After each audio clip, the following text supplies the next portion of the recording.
سوال یہ ہے کہ شرعاً کن جانوروں کی قربانی جائز ہے، یعنی وہ کون سے جانور ہیں کہ جن کی قربانی جائز ہے؟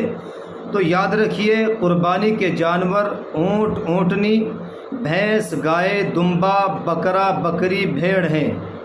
اور یہاں یہ بھی یاد رکھیں کہ ہندوستان کے بہت سارے علاقوں کے اندر حکومت کی طرف سے گائے کی قربانی کے اوپر بین ہے، گائے کی قربانی منع ہے، تو یہاں پر گائے کی قربانی کرنا جائز نہیں ہے، نہیں کرنی چاہیے۔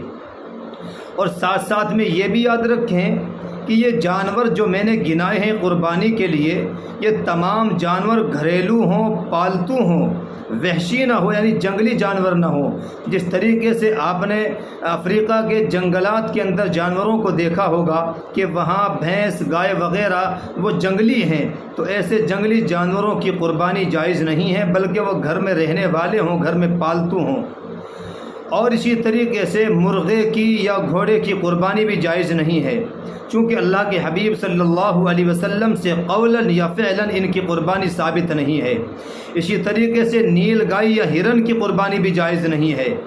تو اب یاد رکھیں، اگر قربانی کے جانور جو میں نے گنائے ہیں، اگر ان کی کھال جل جائے اور کھال جل جانے کی وجہ سے ان پر بال نہ جمتے ہوں، تو کیا ان کی قربانی جائز ہے؟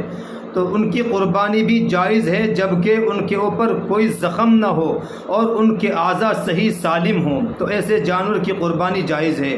اسی طرح سے اگر کسی جانور کے بال کاٹ لیے جائیں تو اس کی قربانی بھی جائز ہے۔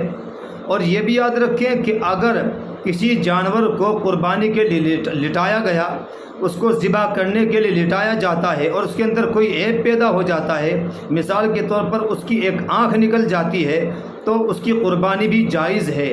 قربانی کے وقت عیب پیدا ہونے سے قربانی کے اوپر کوئی اثر نہیں پڑتا، اس کی قربانی جائز ہے۔ اسی طرح سے کسی جانور کے اندر رسولی ہے، باہر یہاں پر رسولی ہے یا کہیں پر بھی گانٹھ وغیرہ ہوتی ہے، چونکہ ہمارے پاس بہت سارے احباب کے سوالات فون آتے رہتے ہیں کہ جی اگر کسی کے گانٹھ ہے، رسولی ہے، کیا ایسے جانور کی قربانی جائز ہے؟ تو یاد رکھیے اس کی قربانی بھی جائز ہے، کوئی رکاوٹ نہیں ہے قربانی کے اندر۔ اسی طرح سے ایسا بکری کا بچہ جس نے سور کا دودھ پی کر کے پرورش پائی ہو، خنزیرنی کا دودھ پیا ہو، تو اس کی قربانی بھی جائز ہے، اس کو چند دن جو ہے باندھ دیا جائے، چارہ کھلایا جائے۔ اور ہاں، چونکہ اس نے سال بھر کے اندر چارہ کھایا ہے، دوسرا گھاس کھایا ہے، تو جو اس نے سور کا دودھ پیا تھا اس کی ناپاکی کا اثر ختم ہو گیا، اس کی قربانی جائز ہے۔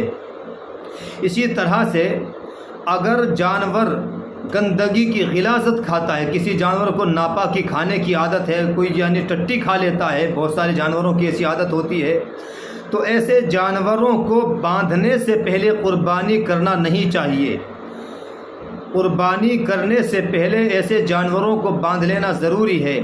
اگر اونٹ یا اونٹنی کی ایسی عادت ہے ناپاکی کھانے کی، تو اس کو 40 روز باندھ دیا جائے، بھینس وغیرہ کو 20 دن باندھا جائے، بکرا بکری کو 10 دن باندھا جائے، تاکہ وہ گندگی کے اندر منہ نہ ڈالیں۔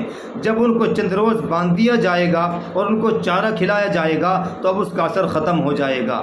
اسی طریقے سے اگر جانور خصی ہے یا اسی طریقے سے بانجھ ہے، کسی بکری یا بھینس کے اندر جو ہے بچہ پیدا کرنے کی صلاحیت نہیں ہے، بانجھ ہے وہ، تو اس کی قربانی بھی جائز ہے۔ جس طریقے سے خصی جانور کی قربانی جائز ہوتی ہے، جس کے خصیتیں نکال لیے جاتے ہیں یا ان کو مسل دیا جاتا ہے، کچل دیا جاتا ہے، اور اس کی قربانی جائز ہے۔ کیوں؟ اس لیے کہ رکاوٹ نہیں ہے، قربانی کے اندر کوئی عیب نہیں ہے اس کے اندر، بلکہ وہ تو اور موٹا تازہ ہو جاتا ہے۔ تو اسی طرح سے جس جانور کے اندر بچہ پیدا کرنے کی صلاحیت نہیں ہے، اس کی قربانی بھی جائز ہے، قربانی کے اندر کوئی رکاوٹ نہیں ہے، کوئی مانع نہیں ہے۔ اسی طرح سے اب ہم یہ بھی سوالات ہمارے پاس آتے رہتے ہیں کہ مفتی صاحب یہ بتائیے کہ کیا قربانی کا گوشت غیر مسلم بھائی کو دیا جا سکتا ہے؟ تو یاد رکھیے، اس سلسلے میں بھی قربانی کا گوشت غیر مسلم بھائی کو بھی دیا جا سکتا ہے، جبکہ غریب مسلمان موجود نہ ہوں، اگر اس سے زیادہ ضرورت مند غریب مسلمان ہیں تو پھر ان کو دینا افضل ہے، لیکن قربانی کا گوشت غیر مسلم بھائی کو بھی دیا جا سکتا ہے۔ اللہ ہمیں عمل کی توفیق عطا فرمائے۔